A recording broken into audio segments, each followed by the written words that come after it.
அன்பார்ந்த அஸ்வதி, பரணி, கிருத்திகை ஆகிய நட்சத்திரத்தில் பிறந்த மேஷராசி நேயர்களுக்கு இந்த ஆவணி மாத பலாபலன்கள் அப்படிங்கிற தலைப்பில் தான் இப்போது நம்ம பதிவை பார்க்குறோம்.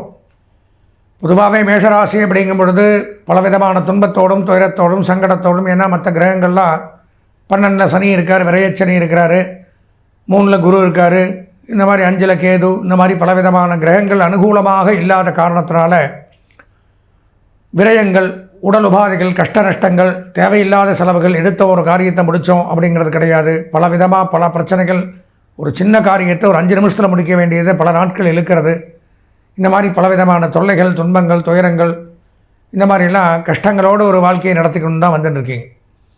அப்படி இருக்கும் பொழுது நமக்கு ஒரு நன்மை நடக்காதா அப்படிங்கிற ஆவல்ங்கிறது பொதுவாகவே எல்லாருக்குமே இருக்கும்.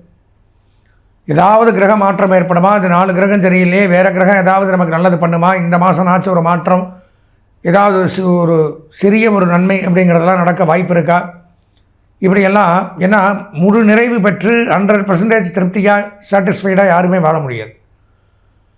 அப்போது எல்லாருமே கஷ்டத்தைப்படுறோம். இப்போ கஷ்டத்தைப்படும் பொழுது அந்த கஷ்டத்துக்கு ஏதாவது விமோசனம் கிடைக்குமான்னு தான் எல்லாருமே அலையிறோம். எப்பேற்பட்ட ஆளாக மேலே இருக்குதா கீழே இருக்கிற வரைக்கும் நாம் வெளியிலேருந்து பார்க்கும்போது தெரியும் எல்லோரும் அவனுக்கு என்ன அப்படின்லாம் பேசுவோம். ஆனால் ஒவ்வொருவரும் படக்கூடிய கஷ்டங்கள் அப்படிங்கிறது அபரிமிதமானது. அப்போ அந்த கஷ்டத்திலிருந்து மீள்வதற்கு ஏதாவது இந்த மாதம் வழி இருக்கா, கிரகங்கள் மாற்றம் இருக்கா அப்படிங்கிறது தான் பார்க்குறோம். பொதுவாக மேஷராசின்னு எடுத்துட்டாலே செவ்வாய் பகவானுடைய ஆதிக்கத்தில் வர தங்களுக்கு இந்த மாத பலாபலன்களில் ராசிக்கு 3ஆம் இடத்துல குரு பகவான் சஞ்சரிக்கிறார். 3ஆம் இடம் அப்படிங்கிறது மிதுனத்தில் குரு இருக்கிறதுனால நன்மைகள் சற்று கூடுதலாக உண்டாகக்கூடிய அமைப்பு அப்படிங்கிறது ஏற்படும். ஏன்னா புதன் வீட்டில் குரு இருக்கார். புதனும் குருவும் பார்த்திங்கன்னா வித்தைகாரகன், அதே மாதிரி உத்தியோகக்காரகன். அந்த இடத்துல குரு பகவான் சஞ்சரிக்கிறதுனால மிகச்சிறப்பு. செய்கிற தொழிலில் லாபங்கள் அதிகரிக்கும். அதே மாதிரி கல்வி பயிலக்கூடிய மாணவர்கள் கல்வி முன்னேற்றத்தை அடையக்கூடிய அமைப்பு அப்படிங்கிறது ஏற்படும். பொன் பொருள், ஆடை, ஆபரணங்கள், வஸ்திரம், நகைகள், இடம், மனை, வீடு சம்பந்தமான ஒரு அமைப்பு, இதெல்லாம் குருவோடைய வீட்டில், புதனுடைய வீட்டில் குரு இருக்கிறதுனால நடக்கும். பொன் வாங்கலாம், பொருள் வாங்கலாம், ஆடை ஆபரணங்கள் வாங்கலாம். இது சம்பந்தமான தொழில் பண்ணுறவங்களுக்கு நன்மை. அதே மாதிரியே ஸ்தானம், இருக்கக்கூடிய இடம் அமைத்தல், பழைய வீடு இருந்தால் அதை புதுப்பிக்கிறது, புதிய வீடு வாங்குறது, இடம் வாங்குறது, மனை வாங்குறது, வீடு கட்டுறது, அல்லது கட்டிய வீட்டை வாங்கி கிரகப்பிரவேசம் பண்ணுறது, இந்த மாதிரி அமைப்புகள் எல்லாம் கொடுக்கக்கூடிய அமைப்பில் குரு பகவான் அங்கே இருக்கார். கூட புதன் இருக்கிறதுனால, புதனுடைய வீட்டில் குரு இருக்கிறதுனால இன்னும் அபரிமிதமான யோகம். இவங்க 2 பேரும் தான் நன்மையை செய்யக்கூடியவர்கள். தொழிலில் ஒரு பெரிய மாற்றங்கள் ஏற்படும். புதிய உத்தியோக வாய்ப்பு, தொழில் வாய்ப்பு, இதெல்லாம் ஏற்படும். உத்தியோக உயர்வு, பதவி உயர்வு, சம்பள உயர்வு, பாராட்டுகள் குவிந்த வண்ணம் இருக்கும். சுயமாக தொழில் பண்ணக்கூடியவர்களுக்கு அபரிமிதமான யோகம் அப்படின்னு வச்சுக்கலாம். குறிப்பாக பள்ளிக்கல்வித்துறை, உயர்கல்வித்துறை, ஆடிட்டிங், அக்கௌண்டன்ட், எழுத்து, teaching professional, IT, engineering, computer, trading, marketing, agencies, business பண்ணுறது, இந்த மாதிரி துறையில் இருக்கிறவங்களாம் சாதிக்கக்கூடிய அமைப்பு அப்படிங்கிறது தான் ஏற்படுது. என்ன 3ஆம் இடத்துல குரு இருக்கிறதுனால உடன் இருந்த சகோதர சகோதரிகள் மூலம் அந்த பிரச்சனைகள் விலகும். குரு பார்க்க கோடி நன்மை. குரு பகவான் இருக்கிறதுனால உடன் பிறந்தவர்களால் உதவி அப்படிங்கிறது ஏற்படுது. நன்மைகள் அதிகரிக்குது, பிரச்சனை இல்லை. 4ஆம் இடத்துல புதன் சுக்கிரன் சேர்க்கை, அதுவும் சிறப்பு. தாயார் வழி சொத்துக்கள் கிடைக்கும். வங்கி, நிதி நிறுவனங்கள், ஃபினான்ஸ் டிபார்ட்மெண்ட், கொடுக்கல் வாங்கல், இந்த மாதிரி அமைப்புக்கெல்லாம் நன்மை நடக்கும். ஆபரணங்கள் வாங்கலாம். பெண்களாக இருந்தால் குறிப்பாக பலவிதமான நன்மைகள் அப்படிங்கிறது உண்டாகும். தாயாருக்கு இருந்து வந்த மருத்துவ செலவுகள் குறையும். வெளியூர் பிரயாணங்கள் மூலம் நன்மைகள் அப்படிங்கிறது ஏற்படும். ஏன்னா குரு பார்க்க 2ஆம் இடத்தை குரு பார்க்கிறார், கூட அங்கே புதன் இருக்கார். அப்போது உயர்கல்வித்துறை, பத்திரப்பதிவுத்துறை, வருமான வரித்துறை, வருவாய்த்துறை, இன்கம் டேக்ஸ், சேல் டேக்ஸ், இந்த மாதிரி துறையில் இருக்கிறவங்கெல்லாம் மிகச்சிறப்பானதொரு முன்னேற்றத்தை அடையலாம். சுக்கிரனும் பார்க்குறதுனால திருமண யோகம். 5ஆம் இடம் மேஷராசிக்கு. அப்போ மிகச்சிறப்பு. தடைபட்டு வந்த திருமணங்கள் நிச்சயிக்கப்படும். காதல் விவாகம், காதல் திருமணம் அப்படிங்கிறது நடைபெறும். விட்டு பிரிந்தவர்கள் ஒன்று சேருவார்கள். பலவிதமான நன்மைகள் அப்படிங்கிறத எடுத்துக்கலாம். 5ஆம் இடம் பூர்வ புண்ணியஸ்தானத்தில் சூரியன் கேது மிகச்சிறப்பு. ஆவணி மாதங்கிறதுனால சூரியன் வீட்டிலே ஆட்சி, ஒரு தலைமை பொறுப்பு, நிர்வாகத் திறமை, ஹெட் ஆஃப் தி டிபார்ட்மெண்ட், திடீர் வெளிநாடு யோகங்கள், வெளிநாட்டு பயணங்கள், இதெல்லாம் ஏற்படும். அதே மாதிரி பார்த்திங்கன்னா தகப்பனார் வழி சொத்துக்கள் இருந்து வந்த வில்லங்கம் விவகாரங்கள் விலகும். அரசு பதவிக்காக காத்துருக்கிறவங்களுக்கு இந்த பதவி உயர்வு, சம்பள உயர்வு, பாராட்டுக்கள் எல்லாம் கிடைக்கும். அரசியலில் ஈடுபடக்கூடியவர்களுக்கு புதியதொரு பொறுப்புகள், வாய்ப்புகள் இதெல்லாம் ஏற்படும். சட்டம், நீதிமன்றம், காவல்துறை, இராணுவம், சினிமா, பத்திரிகை, ப்ரெஸ், மீடியா, கேளிக்கை, விளையாட்டுத் துறையில் பணியாற்றக்கூடியவர்களுக்கு நன்மை அப்படிங்கிறது ஏற்படுது.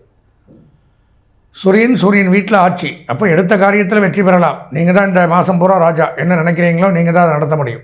கூட கேதுவு இருக்கிறதுனால இறை வழிபாடுகள், ஆன்மீக பயணங்கள் மேற்கொள்கிறது, இதெல்லாமே நடக்கும். 6ஆம் இடத்துல செவ்வாய். ரிணம், ரோகம், சத்ருஸ்தானத்தில் செவ்வாய் சஞ்சரிக்கிறார். என்ன உங்கள் செவ்வாய்ங்கும் பொழுது ராசிநாதன். அதனால் இருந்து வந்த கடன் தொல்லைகள் அறவே விலகும். ஓரளவு சமாளிக்கக்கூடிய அளவு தான் இந்த மாதத்தில் கடன் தொல்லைகள்லாம் இருக்கும். அங்கே இருக்கிறத வாங்கி இங்கே கொடுத்து, இங்கே இருக்கிறத வாங்கி அங்கே கொடுத்து, எப்படி மேனேஜ் பண்ணி இந்த மாத பிரச்சனையை தீர்த்துருவீங்க. சில பேருக்கு உடல்நலம் பாதிக்கப்படலாம். உடல்நல ரீதியாக இரத்த சம்பந்தமாக பிரச்சனைகள், அறுவை சிகிச்சை, மயக்கம், சுகர், ப்ரெஷர், அந்த மாதிரிலாம் கொஞ்சம் ஹையஸ்ட்டாக இருக்கக்கூடிய அமைப்பு அப்படிங்கிறதுல ஏற்படக்கூடிய அமைப்பு ஏற்படும். உடல்நல ரீதியான பாதிப்புகள் உண்டாகும். ரிணம், ரோகம், எதிரிகள், உபாதைகள், மறைமுக எதிரிகளால் உங்களுடைய முன்னேற்றங்கள் தடைபடலாம். தேவையில்லாத தொல்லைகள் அப்படிங்கிறது ஏற்படலாம். 6ஆம் இடத்துல செவ்வாய் இருக்கிறதுனால. 7, 8, 9 ஒன்றுமில்லை. 10ஆம் இடத்துல 11ஆம் இடத்துல ராகு. மிகச்சிறப்பு. வெளிநாடு போகக்கூடிய அமைப்பு, யோகம், திடீர் யோகம், திடீர் அதிர்ஷ்டங்கள் உண்டாகிறது.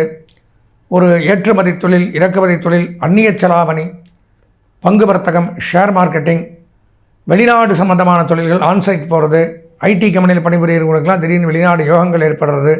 அதே மாதிரி உணவுத்துறை, உணவு சம்பந்தமான தொழில் பண்ணக்கூடியவர்கள், கேட்ரிங், ஹோட்டல்ஸ், ரிசார்ட்ஸ், லாட்ஜ், தங்கும் விடுதிகள், இந்த மாதிரிலாம் வச்சு நடத்தக்கூடியவர்கள், ஸ்டாக் எக்ஸ்சேஞ்ச், இந்த மாதிரி பண்ணக்கூடியவங்க, இவங்களுக்கெல்லாம் மிக சிறப்பானது ஒரு நன்மை அப்படிங்கிறது ஏற்படுது. அதே சமயம் 12ஆம் இடத்துல சனி பகவான் சஞ்சரிக்கிறார். 12 சனி சஞ்சரிக்கிறதுனால ஆயுள் காரகன் 12 மறைஞ்சு போயிட்டதுனால கொஞ்சம் விரயங்கள், உடல் உபாதைகள், வீண் விரயம், வாகன பழுதுகள், கேட்ட இடத்துல கேட்டது கிடைக்காது, பலவிதமான மனக்குழப்பங்கள், மனப்பதட்டங்கள், இதை செய்யலாமா, செய்ய வேண்டாமா, செய்ய முடியுமா அப்படிங்கிற மாதிரி யோசனைகள், தடுமாற்றங்கள், இந்த மாதிரிலாம் ஏற்படக்கூடிய அமைப்பு அப்படிங்கிறது உண்டாகுது. பொதுவாக மேஷராசி அப்படின்னு பார்த்தோம்னா இந்த மாத பலாபலன்களில் கடந்த மாதத்துக்கு இந்த மாதம் எவ்வளவோ தேவலாம். மிகச் சிறப்பானதொரு யோகம் அப்படின்னே சொல்லலாம். இந்த மாத பலாபலன்களில் ஒரு 90% நன்மைகள் அப்படிங்கிறத எடுத்துக்கலாம். கல்வி பயிலக்கூடிய மாணவர்களுக்கு 90% நன்மைகள், கலைத்துறை, அரசியல்வாதிகள், பெண்களுக்கு 90% நன்மைகள், சுயதொழில், உத்தியோகம், வியாபாரம், விவசாயம், இதில் ஈடுபடக்கூடியவர்களுக்கு ஒரு 95% நன்மைகளும் எடுத்துக்கலாம். இந்த மாதம் அதிர்ஷ்டமான வண்ணம் சிவப்பு, அனுகூலமான திசை தெற்கு, வணங்க வேண்டிய தெய்வம் முருகப்பெருமான். முருகப்பெருமானை வணங்கி இந்த மாதத்தை இனிமையான மாதமாக மாற்றிக்கொள்ள ஆசீர்வதித்து விடைபெறுகிறேன். நன்றி, வணக்கம். அன்பார்ந்த நேயர்களே, நாம் இதுவரைக்கும் இந்த மாத ராசி பலன்கள் அப்படிங்கிற தலைப்பில் மங்களகரமான விஸ்வாவசு வருஷம் 2025ஆம் ஆண்டு ஆவணி மாதத்திற்கான 12 ராசிகளுக்கு உண்டான பலாபலன்களை பார்த்தோம். இது கோச்சார பலன்கள் அப்படின்னு சொல்கிறோம். கோன்னா கிரகங்கள், சாரம்னா பயிற்சியாகுதல், நகருதல், மூவாகிறதுன்னு அர்த்தம். 9 கிரகங்களும் மாறி மாறி மாறி ஒவ்வொரு டைம் காலகட்டங்கள் வச்சு பயிற்சி ஆகிட்டு இருக்கும். நான் பதிவில் சொன்ன மாதிரி சனி பகவான் 2.5 வருஷத்துக்கு ஒருக்கா பயிற்சியாகிறார், ராகு கேது 1.5 வருஷத்துக்கு ஒருக்கா பயிற்சியாகிறார், குரு பகவான் 1 வருஷத்துக்கு ஒருக்கா பயிற்சியாகிறார். மற்ற கிரகங்கள் மாதக்கணக்கில் பயிற்சியாகிறதுனால தான் இந்த மாத ராசி பலன்கள் அப்படிங்கிறத பொதுவான பலன்களில் சொல்லியிருக்கோம்.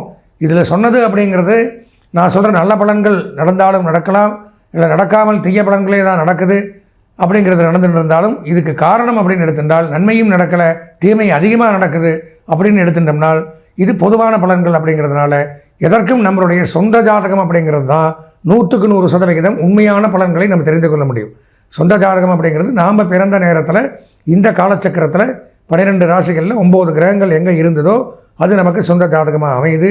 அதை வைத்து முழுமையாக பார்த்தால்தான் ராசி பலன், நட்சத்திர பலன், தசாபுத்தி பலன்கள், லக்ன பலன், இந்த 9 கிரகங்களும் என்னென்ன கட்டத்தில் இருக்குது, அதனால் நம்ம கஷ்டப்படுறோமா, இப்போ டைமிங் ஏன் இத்தனை பிரச்சனை, இது எல்லாமே துல்லியமாக நம்ம தெரிஞ்சுக்கணும், கணிச்சிக்கலாம். அப்படின்னா தெரிஞ்சுக்கலான்னா சொந்த ஜாதகத்தை பார்த்தால் மட்டும்தான் தெரியும். இது பொதுவான பலன்கள் தான். இதில் ஒருத்தருக்கு பொருந்தும், ஒருத்தருக்கு பொருந்தாமல் போகலாம். இது கோச்சார பலன்கள் தான். அதனால் சொந்த ஜாதகம் பார்க்க விரும்பக்கூடிய அன்பர்கள் என்னுடைய அலைபேசி அப்படிங்கிறது இந்த ஸ்க்ராலிங்லேயே வரும். 9865098370. தாராளமாக இந்த எண்ணிற்கு தொடர்பு கொண்டு சொந்த ஜாதகத்தையும் முழுமையாக பார்த்து தோஷங்களிலிருந்து விலகி எல்லாம் வல்ல இறைவனுடைய அருள் பெற்று வாழ்வாங்கு வாழ்வுன்னு பிரார்த்தனை பண்ணி ஆசீர்வதித்து விடைபெறுகிறேன். நன்றி, வணக்கம்.